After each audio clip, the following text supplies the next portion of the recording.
waktu konflik di Jagung JKT juga terkena imbas gitu ya. Iya. Tentu sangat perasaannya sangat gundah, sangat sedih, sangat susah. Di mana mereka di sini sudah bercampur baur kan gitu. Kalau di contoh umpama saya gitu. Saya harus meninggalkan Jagung, istri saya orang sini kan gitu.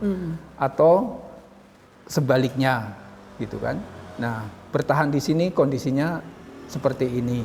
Nah, itu.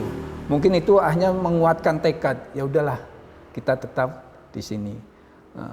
Gesekan-gesekan antar masyarakat, apalagi waktu konflik kan jelas terjadi kan betul. gitu.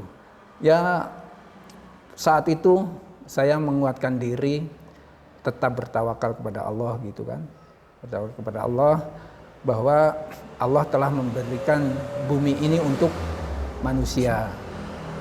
Ya, kita tinggal di bumi yang sama, ciptaan Allah, dan kita berusaha untuk bertahan lah gitu.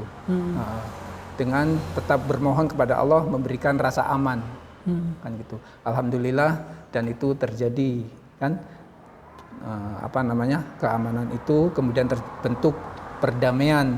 Nah, ini yang membuat semakin semangat kokoh gitu ya. Nah, itu rahmat dari Allah juga gitu.